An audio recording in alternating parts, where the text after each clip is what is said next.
Hello friends, ನಮಸ್ಕಾರ ಎಲ್ಲರೂ ಹೇಗಿದ್ದೀರಾ? Welcome back to super mom Freya. ಇವತ್ತಿನ ವಿಡಿಯೋದಲ್ಲಿ ನಾನು ನಿಮ್ಮ ಜೊತೆ ಓವ್ಯುಲೇಷನ್ ಕಿಟ್ ಬಗ್ಗೆ ಸಂಪೂರ್ಣವಾಗಿ ಮಾಹಿತಿ ಕೊಡ್ತಾ ಇದ್ದೀನಿ.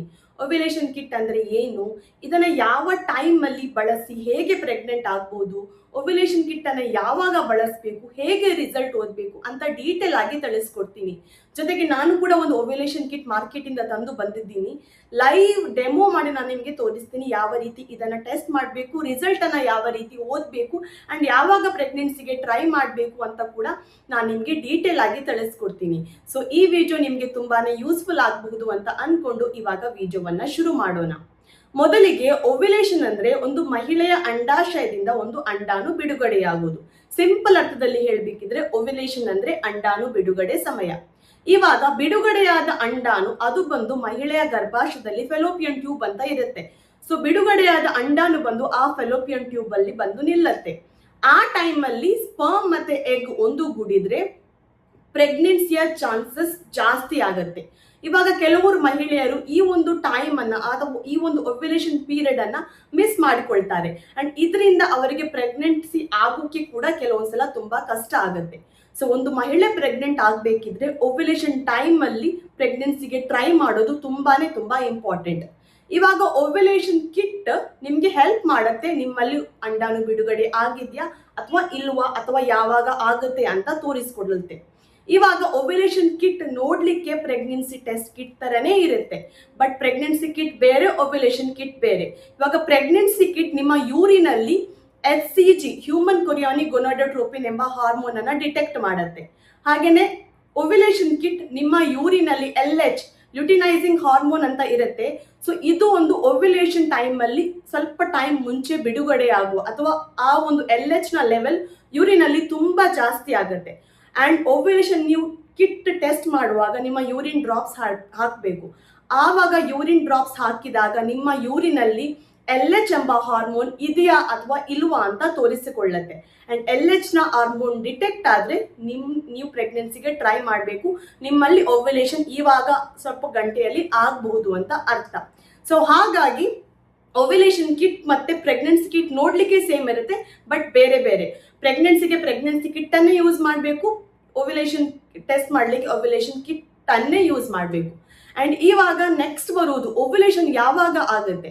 ಇವಾಗ ನಿಮ್ಮ ನೆಕ್ಸ್ಟ್ ಪೀರಿಯಡ್ ಬರೋ 12ರಿಂದ 16 ದಿನಗಳ ಮುಂಚೆ ಅಂದ್ರೆ ನೆಕ್ಸ್ಟ್ ಪೀರಿಯಡ್ ಬರೋ 12ರಿಂದ 16 ದಿನಗಳ ಮುಂಚೆ ನಿಮ್ಮಲ್ಲಿ ಓವ್ಯುಲೇಷನ್ ಆಗತ್ತೆ.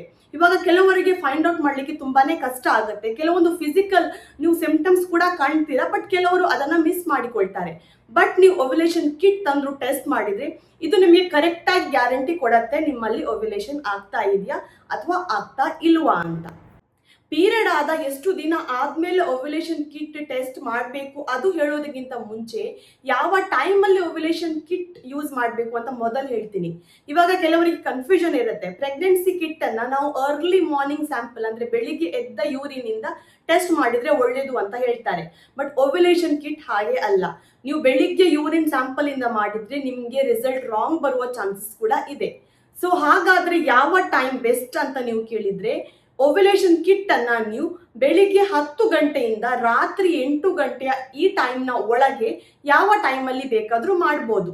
ಇವಾಗ ಓವ್ಯುಲೇಷನ್ ಕಿಟ್ ಅಲ್ಲಿ ನಿಮಗೆ 4ರಿಂದ 5 ಕಿಟ್ ಅದರ ಒಳಗೆ ಸಿಗುತ್ತೆ. ಇವಾಗ ನೀವು 4ರಿಂದ 5 ದಿನ ತನಕ ಈ ಒಂದು ಟೆಸ್ಟ್ ಅನ್ನ ಮಾಡ್ಬೋದು. ಅಂಡ್ ಇವತ್ತು ನೀವು ಒಂದು 11 ಗಂಟೆಗೆ ಮಾಡಿದ್ರೆ ನಾಳೆ ಕೂಡ ಆಲ್ಮೋಸ್ಟ್ ಅದೇ ಟೈಮಿಗೆ ಮಾಡಿ. ಸೇಮ್ ಟೈಮ್ ಅಲ್ಲಿ ನೀವು ಮಾಡಿದ್ರೆ ನಿಮಗೆ ಟ್ರ್ಯಾಕ್ ಮಾಡ್ಲಿಕ್ಕೆ ಕೂಡ ತುಂಬಾ ಈಸಿ ಆಗತ್ತೆ. ಅಂಡ್ ಓವ್ಯುಲೇಷನ್ ಕಿಟ್ ಅನ್ನ ಯಾವುದೇ ಕಾರಣಕ್ಕೂ ಬೆಳಿಗ್ಗೆ ಫಸ್ಟ್ ಯೂರಿನ್ ಪಾಸ್ ಮಾಡ್ತಿರಲ್ಲ, ಸೊ ಆ ಒಂದು ಅದರಿಂದ ಟೆಸ್ಟ್ ಮಾಡಬೇಡಿ. ಅದರಲ್ಲಿ ಅರ್ಲಿ ಮಾರ್ನಿಂಗ್ ಸ್ಯಾಂಪಲ್ ಅಲ್ಲಿ LH ಹಾರ್ಮೋನ್ ಕರೆಕ್ಟ್ ಆಗಿ ಡಿಟೆಕ್ಟ್ ಆಗೋದಿಲ್ಲ. ಸೊ ಹಾಗಾಗಿ ಬೆಸ್ಟ್ ಟೈಮ್ ಬೆಳಿಗ್ಗೆ 10 ಗಂಟೆಯಿಂದ ರಾತ್ರಿ 8 ಗಂಟೆ ಒಳಗೆ. ನೆಕ್ಸ್ಟ್ ಏನಂದ್ರೆ ನೀವು ಟೆಸ್ಟ್ ಮಾಡುವ ಮುಂಚೆ 2 ಗಂಟೆ ಮುಂಚೆ ತುಂಬಾ ಜಾಸ್ತಿ ನೀರು ಕುಡಿಬೇಡಿ. ರೆಗ್ಯುಲರ್ ಆಗಿ ನೀವು ಹೇಗೆ ನೀರು ಕುಡಿತೀರಾ ನೋಡಿ ಅದೇ ರೀತಿ ಕುಡೀರಿ. ಬಟ್ ಇವಾಗ ನನಗೆ ಟೆಸ್ಟ್ ಮಾಡಬೇಕು, ತುಂಬಾ ಜಾಸ್ತಿ ನೀರು ಕುಡಿದ್ರೆ ನನಗೆ ಯೂರಿನ್ ಆಗತ್ತೆ ಅಂತ ಅನ್ಕೊಂಡು ಜಾಸ್ತಿ ನೀರು ಕುಡಿದ್ರೆ ನಿಮ್ಮ ಯೂರಿನ್ ಡೈಲ್ಯೂಟ್ ಆಗತ್ತೆ. ಅದರಿಂದ ನಿಮ್ಗೆ LH ಹಾರ್ಮೋನ್ ನಿಮ್ಮ ಯೂರಿನ್ ಅಲ್ಲಿ ಸಿಗಲಿಕ್ಕೆ ಕೂಡ ಕಷ್ಟ ಆಗುತ್ತೆ, ಟ್ರ್ಯಾಕ್ ಮಾಡ್ಲಿಕ್ಕೆ ಕೂಡ ಕಷ್ಟ ಆಗುತ್ತೆ. ನಾರ್ಮಲ್ ಆಗಿ ನೀರು ಕುಡಿತಾ ಇರಿ, ಜಾಸ್ತಿ ಕುಡಿಬೇಡಿ ಟೆಸ್ಟ್ ಮಾಡೋ ಕಾರಣ. ಸೊ ಇದು ಕೂಡ ಒಂದು ನೀವು ಪಾಯಿಂಟ್ ಮೈಂಡಲ್ಲಿ ಇಡಬೇಕು. ಯಾಕೆಂದ್ರೆ LH ನ ಹಾರ್ಮೋನು ಯೂರಿನಲ್ಲಿ ಡೈಲ್ಯೂಟ್ ಆಗುತ್ತೆ. ಸೊ ಇದರಿಂದ ರಾಂಗ್ ರಿಸಲ್ಟ್ ಬರುವ ಚಾನ್ಸಸ್ ಕೂಡ ಇದೆ. ಅಂಡ್ ಡೈಲಿ ಚೆಕ್ ಮಾಡುವಾಗ ಸೇಮ್ ಟೈಮ್ ಅಲ್ಲಿ ಚೆಕ್ ಮಾಡಿ, ಬೆಳಿಗ್ಗೆ 10 ಗಂಟೆಯಿಂದ ರಾತ್ರಿ 8 ಗಂಟೆ ಒಳಗೆ. ಇವಾಗ ನಾನು ನಿಮ್ಗೆ ಯಾವ ಟೈಮಲ್ಲಿ ಓವ್ಯುಲೇಷನ್ ಕಿಟ್ ಅನ್ನ ಯೂಸ್ ಮಾಡಬೇಕು ಅಂತ ಹೇಳಿದೆ. ಇವಾಗ ಇನ್ನೊಂದು ಮೇಜರ್ ಪಾಯಿಂಟ್ ಇದೆ, ನೀವು ಪೀರಿಯಡ್ ಆದ ಎಷ್ಟು ದಿನ ಆದ್ಮೇಲೆ ನೀವು ಓವ್ಯುಲೇಷನ್ ಕಿಟ್ ಅನ್ನ ಯೂಸ್ ಮಾಡಬೇಕು ಅಂತ. ಇವಾಗ ನಿಮ್ಗೆ ತುಂಬಾನೇ ರೆಗ್ಯುಲರ್ ಪೀರಿಯಡ್ ಸೈಕಲ್ ಇದ್ರೆ, ಅಂದ್ರೆ ಪ್ರತಿ 28 ದಿನಕ್ಕೆ ಒಮ್ಮೆ ನಿಮ್ಗೆ ಪೀರಿಯಡ್ ಆಗ್ತಾ ಇದ್ರೆ, ಪೀರಿಯಡ್ ಆದ ಅಂದ್ರೆ ಪೀರಿಯಡ್ ಶುರುವಾದ ಇವತ್ತು ನಿಮ್ಗೆ ಪೀರಿಯಡ್ ಇದ್ರೆ ಇವತ್ತಿನ ದಿನವನ್ನೇ ನೀವು ಕೌಂಟ್ ಮಾಡಬೇಕು. ಪೀರಿಯಡ್ ಕಂಪ್ಲೀಟ್ ಮುಗಿದ ದಿನ ಅಲ್ಲ, ಪೀರಿಯಡ್ ಆದ 10 ದಿನ ಆದ್ಮೇಲೆ, ಅಂದ್ರೆ 10ನೇ ದಿನದಿಂದ ನೀವು ಓವ್ಯುಲೇಷನ್ ಕಿಟ್ ಅನ್ನ ಎವ್ರಿ ಡೇ ಒಂದೊಂದು ಸ್ಟ್ರಿಪ್ ಯೂಸ್ ಮಾಡ್ತಾ ಹೋಗ್ಬೇಕು. 10ನೇ ದಿನಕ್ಕೆ, 11ನೇ ದಿನಕ್ಕೆ, 12ನೇ ದಿನಕ್ಕೆ. ಒಂದ್ ವೇಳೆ ಓವ್ಯುಲೇಷನ್ ಪಾಸಿಟಿವ್ ಬಂದ್ರೆ ಮತ್ತೆ ಟೆಸ್ಟ್ ಮಾಡ್ಬೇಕಂತ ಇಲ್ಲ.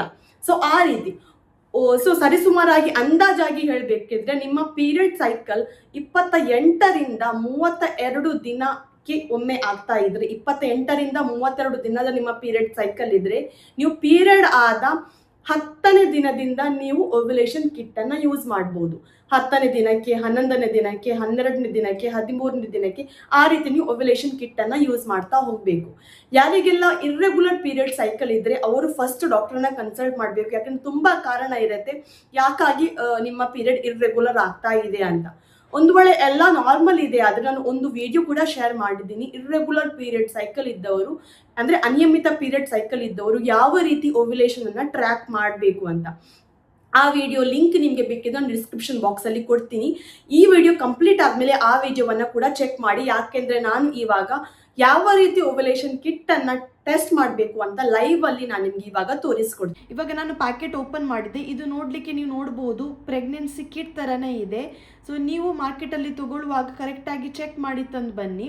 ಮಾರ್ಕೆಟಲ್ಲಿ ತುಂಬ ಓವ್ಯುಲೇಷನ್ ಕಿಟ್ಗಳು ಅವೈಲೇಬಲ್ ಇದೆ. ಓವಾ ನ್ಯೂಸ್ ಇದೆ, ಐನೋ ಓವ್ಯುಲೇಷನ್ ಕಿಟ್ ಇದೆ. ಸೊ ಚೆಕ್ ಮಾಡಿ ನಿಮಗೆ ಯಾವುದು ಅಫೋರ್ಡಬಲ್ ಆಗುತ್ತೆ ಅದು ಕಿಟ್ಟನ್ನು ನೀವು ತರ್ಬೋದು. ಇವಾಗ ಇದು ನಾವು ಟೆಸ್ಟ್ ಮಾಡುವಂಥ ಕಿಟ್. ಜೊತೆಗೆ ನನಗೆ ಇಲ್ಲಿ ಒಂದು ಕ್ಲೀನ್ ಕಂಟೈನರ್ ಸಿಗಿದೆ. ಒಂದು ವೇಳೆ ಕ್ಲೀನ್ ಕಂಟೈನರ್ ನಿಮಗೆ ಯೂರಿನ್ ಕಲೆಕ್ಟ್ ಮಾಡಲಿಕ್ಕೆ ಸಿಗದೇ ಇದ್ದರೆ, ಯಾವುದಾದ್ರೂ ಒಂದು ಕ್ಲೀನ್ ಕಂಟೈನರನ್ನು ಮನೆಯಲ್ಲಿ ಇದ್ದದನ್ನು ಅಥವಾ ಮನೆಯಲ್ಲಿ ಏನಾದರೂ ಯೂರಿನ್ ಬಾಟಲ್ ತಂದಿಟ್ಟಿದ್ರೆ ಅದರಲ್ಲಿ ಕೂಡ ನೀವು ಯೂರಿನ್ ಕಲೆಕ್ಟ್ ಮಾಡಿಡ್ಬೋದು.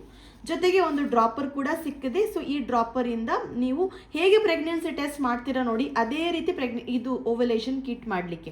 ಇವಾಗ ನಾನು ಕಿಟ್ ಕರೆಕ್ಟಾಗಿ ರೀಡ್ ಮಾಡಿದ್ದೇನೆ. ನನ್ನ ಕಿಟ್ಟಲ್ಲಿ 3 ಡ್ರಾಪ್ಸ್ ಈ ಒಂದು ಜಾಗಕ್ಕೆ, ಇಲ್ಲಿ ಬಾವಿ ಥರ ಇದೆ ಅಲ್ವಾ, ಇದಕ್ಕೆ ಎಸ್ ಅಂತ ಕೊಟ್ಟಿದ್ದಾರೆ ಇಲ್ಲಿ. ಸೊ ಇಲ್ಲಿ ನಾನು 3 ಡ್ರಾಪ್ಸನ್ನು ಹಾಕ್ತೀನಿ. ಜೊತೆಗೆ ಇಲ್ಲಿ 2 ಆಪ್ಷನ್ ಇದೆ, ಸಿ ಮತ್ತು ಟಿ, ಕಂಟ್ರೋಲ್ ಮತ್ತು ಟೆಸ್ಟ್.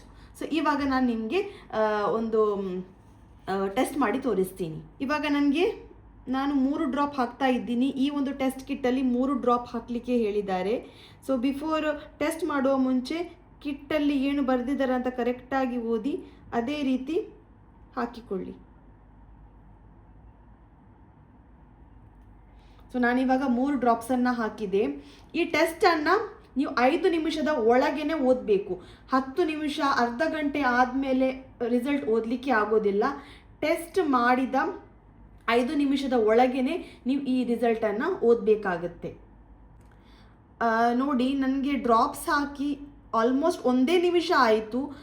ನಿಮಗೆ ಸ್ಕ್ರೀನಲ್ಲಿ ಎಷ್ಟು ಕ್ಲಿಯರ್ ಆಗಿ ಕಾಣಿಸ್ತಾ ಇದೆ ಅಂತ ನನಗೆ ಗೊತ್ತಿಲ್ಲ, ಬಟ್ ನನಗೆ ರಿಯಲಲ್ಲಿ ತುಂಬ ಸಿ ಲೈನ್ ತುಂಬ ಡಾರ್ಕ್ ಆಗಿ ಕಾಣಿಸ್ತಾ ಇದೆ.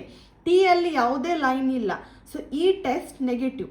ಇಂಥ ಕೇಸಲ್ಲಿ ನೀವು ನೆಕ್ಸ್ಟ್ ಡೇ ಕೂಡ ಈ ಒಂದು ಓವ್ಯುಲೇಷನ್ ಟೆಸ್ಟನ್ನು ರಿಪೀಟ್ ಮಾಡಬೇಕು. ಯಾಕೆಂದರೆ ಒಂದು ಕಿಟ್ಟಲ್ಲಿ 5 ನಿಮಗೆ, ಅಂದರೆ ಒಂದು ಪ್ಯಾಕಲ್ಲಿ ನಿಮಗೆ 5 ಕಿಟ್ ಸಿಗುತ್ತೆ. ಆ್ಯಂಡ್ ಉಳಿದ ರೀಡಿಂಗ್ ಯಾವ ರೀತಿ ಮಾಡಬೇಕು, ಸಿ ಲೈನ್ ಇದ್ದರೆ, ಟಿ ಲೈನ್ ಇದ್ದರೆ ಏನು ಅರ್ಥ ಅಂತ ಇವಾಗ ಹೇಳ್ತೀನಿ, ಬನ್ನಿ.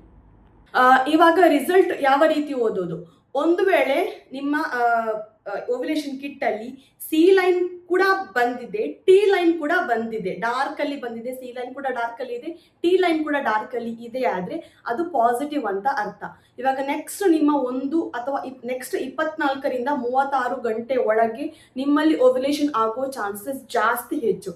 ಸೊ ಹಾಗಾಗಿ ನೀವು ಬರೋ ನೆಕ್ಸ್ಟ್ 2 ದಿನ ತನಕ ನೀವು ಪ್ರೆಗ್ನೆನ್ಸಿಗೆ ಟ್ರೈ ಮಾಡ್ಬೋದು, ಸಾಧ್ಯತೆ ಹೆಚ್ಚು. ಹಾಗಾಗಿ ಮಿಸ್ ಮಾಡದೆ ಈ ಟೈಮಲ್ಲಿ ನೀವು ಪ್ರೆಗ್ನೆನ್ಸಿಗೆ ಟ್ರೈ ಮಾಡಬೇಕು.